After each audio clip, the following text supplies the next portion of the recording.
So in this video I'm gonna show you how to change time on your Kobo Libra too. So in order to do that, we'll need to press the More button in the bottom right corner of our screen, and from here go to the settings. Now find date and time and click on it. Here you'll be able to click again on the time and change it to whatever you want. So for example, right now there's the first 12 p.m. We can select first and set it to 2.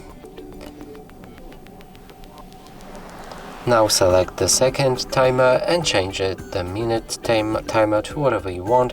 For example 5, so it's gonna be 5 a.m. because you can also change it. Now press set and the time will change.